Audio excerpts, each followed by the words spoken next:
Oh, you just hate to see it. Hollywood now afraid that they've gone too far, and now they're worried about reverse racism? What?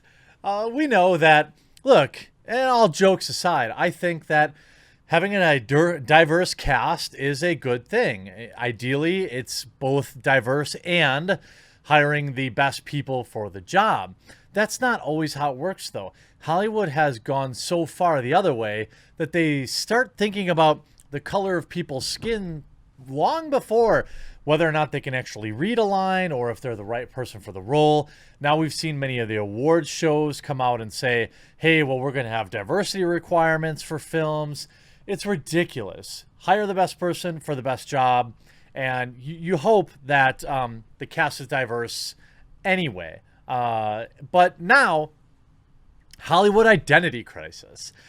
Actors, writers, and producers warn of reverse racism. By the way, there's no such thing as reverse. It just is, by the way, in the film industry, which has created a, quote, toxic climate for anyone who's white and middle-aged. Uh-oh, Piscatios. I mean, these are the people that, when virtue signaling goes too far. I mean, again, hire the best person for the best job and don't exclude anybody based on their orientation or their skin color. It's ridiculous. It's a whole nother, we should only have yellow people doing voice acting for The Simpsons because The Simpsons are yellow. Or you can't have a straight person play a gay role. Well, then can a gay person play a straight role? It's acting, all right? Comedy, acting, entertainment. We have to give these people their room. We have to give people room to offend, room to misstep, because with that comes great comedy, great entertainment. If everyone is so worried in this sanitized world, in this diversity quota world, about all this other external stuff, they have a lot less time to work on their craft. They have a lot less time to worry about the scripting, a lot less time to worry about special effects. If they're worried about the skin color of people or what, who they lay with at night. It's ridiculous. As the wooden boards are taken down from shop fronts and the studio lots grind slowly back to life, Hollywood is basking in an unseasonable heat wave. The famous boulevards shimmer in 40 degrees Celsius haze, and a warm scent Anna Wynn's fan Beverly Hills mentions. Shaken by the Me As Well movement and paralyzed by the COOF, the $50 billion film industry is finally emerging from a 4-month lockdown, only to find a new, very different world where tension is rising as surely as the thermometer.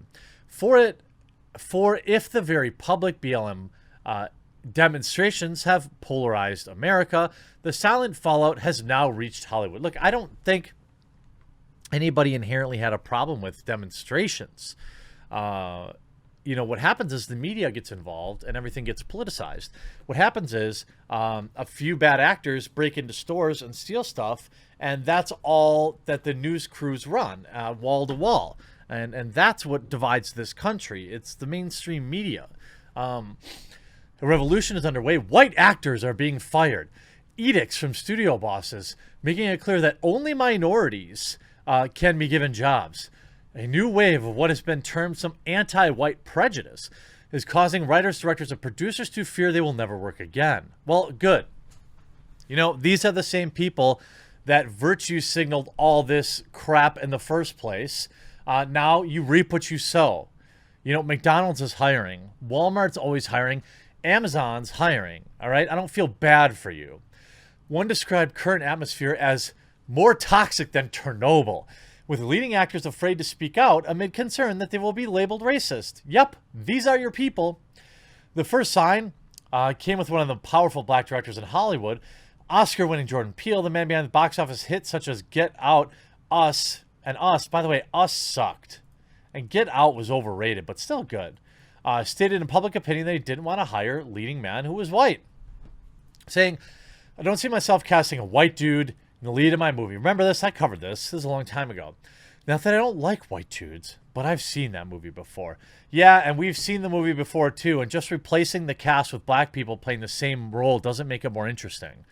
It's ridiculous. That's the problem. Like this whole remake society, remake all these movies, but we're gonna gender swap or race swap. Somehow that makes the movie more interesting. It doesn't. It falls apart. Peel is more vocal than most about his hiring policies, but his outlook is increasingly widespread. Dozens of producers, writers, and actors have spoken to the Mail on Sunday about the wave of reverse racism pulsing through the industry. Again, no, there's no such thing as reverse. If you're excluding somebody based on their race, if you're judging them based on their race, that's racism. I'm not listening to this reverse crap. They continued, we're only hiring people of color, women, or LGBT to write, star, produce, and operate the cameras. Work in craft services. If you're white, you can't speak out because you will instantly be branded as racist or condemned for white privilege. Good. I love it. The pendulum has swung so far, everyone is paralyzed by fear by the idea anything you could say or do may be misrepresented in your career and instantly. There are a lot of hushed conversations going on, but publicly everyone is so desperate to be seen, to be promoting diversity, and is too terrified to speak out. It's imploding. A total meltdown. I love it. I hate Hollywood. I hate people in Hollywood. I hate Hollywood actors. I hate Hollywood producers. I hate virtue signaling. I hate all of it. There's enough movies made right now that we could all watch amazing films for the rest of our lives and not watch the same film twice. There's enough video games. There are enough video games in the market for all of us to play video games for the rest of our lives and not miss out a single thing. So I don't have any time for a lot of these people. The failure to nominate actors of color at the Oscars has been seen as a stain on Hollywood in recent years, but there are fears that the pendulum has swung too far in the other direction and that the movie and TV industries are on the edge of a collective nervous breakdown. The latest buzzword is Tinseltown. In Tinseltown is BIPOC, an acronym for Black, Indigenous, and People of Color. The MENEME, which means white male enemy of diversity movement. Everyone wants to be able to check all the boxes in each new hire, according to one Oscar-nominated insider. Directors normally have a say in who is on their project, not anymore. It's all about BIPOC hiring, and it's coming directly from the heads of the studios who know their jobs are on the line. White middle-aged men are collateral damage. They are the MENEME. An actor in his 50s who has worked on some of the biggest shows in the past 20 years described how during a recent audition, the casting director told him he was perfect for the part, but they had been instructed to hire a person of color for the role. I get it. I really do, the actor said. Do you? No! Stop saying you get it. It's not okay. It's the same as excluding somebody from a person of color because of their skin color. It's the same thing. Quote, I understand Hollywood still has a long way to go before people of color are properly represented on the screen, but how am I supposed to pay my mortgage, put food on the table? Everyone is terrified because you can't say anything, then you set yourself up for public crucifixion. Dismissing such complaints, however, quietly expressed, Selma director Ava DuVernay, I've talked about this person before, now is one of the most powerful black women in Hollywood, wrote on Twitter, everyone has the right to an opinion, and we, black producers with hiring power, have the right to hire those who diminish those, so not to hire those, sorry. So to the white men in this thread, if you don't get that job, you're up for it. Kindly remember, bias can go both ways. This is 2020 speaking. So she's saying she's racist, and that's okay. It might seem an irony that Hollywood has long been seen as the heart of liberal America, leading figures from the industry to have a reputation for lecturing the world on issues of human rights, diversity, and environment, from George Clooney's campaign to end bad things and Leonardo DiCaprio's missives on global warming from his private jet, by the way. But wokeness is not only increasingly pervasive, it seems impossible to navigate.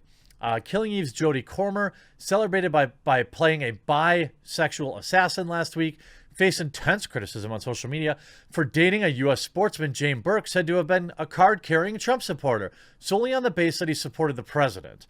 And Halle Berry had to apologize for taking a role of a trans man in a forthcoming film project, instead leaving it to a real transgender man. Such a culture shift is one that the studio is now preparing to film with an all-black cast and crew, a project which normally would be cause for celebration. But when a white woman, a highly respected executive, was taken to oversee a production on location, she was told she would receive no on-scene credit. A source from the industry behind the project said, "The kids making the film are a fresh new talent, but they are kids. None of them over 25. Most of them have never been on a movie set, let alone a movie which cost $20 million. They don't know the basics of how union rules work, about taking regular breaks, and how long you can film in a day. We need to protect our investment and make sure they get up for time and shoot what they need. Otherwise, we could have a multi-million-dollar train out of control." Well, you're going to have that. I mean, you're going to have that. What's great about this is, do you believe, that they've gone too far? Well, of course. I mean, any idiot could see that they've gone too far. These people are actors. It's not about being fair. It's about virtue signaling. And, the one person who seems to have stood up against it is Ricky Gervais. Some people, especially if they're white and male, think it's best to get through this madness is to shut their eyes and swear allegiance to the big lies of presumptions of the time. They have seen how the mob comes for anyone who says anything controversial. Today, charities, public sector bodies, and whole corporations are increasingly filled with people who have been told what to say and what to believe. Some have been told by their bosses that what books they should read, a sinister development. Last month, I received a leaked letter sent out by the NHS boss in Birmingham. She had told those working under her to read 4 books on white privilege so they could correct their attitudes. This is wrong, and people should stand up against it while they have a chance. The woke warriors might like it were to live in a dictatorship run by them, but we don't, not yet at any rate. We live in a democracy, one in which people have the right to voice their opinions and still have the right to date free-minded individuals who disagree with the mob. The bullies won't stop until the rest of us are talking and thinking. It's time for the rest of us to answer back. Well, if you're a Hollywood actor and you're getting eaten by this, I don't care. But the point of this article is true, of course. And you know what? I couldn't have happened to a better group of people, in my opinion. I hope you enjoyed this video. We'll talk to you again real soon.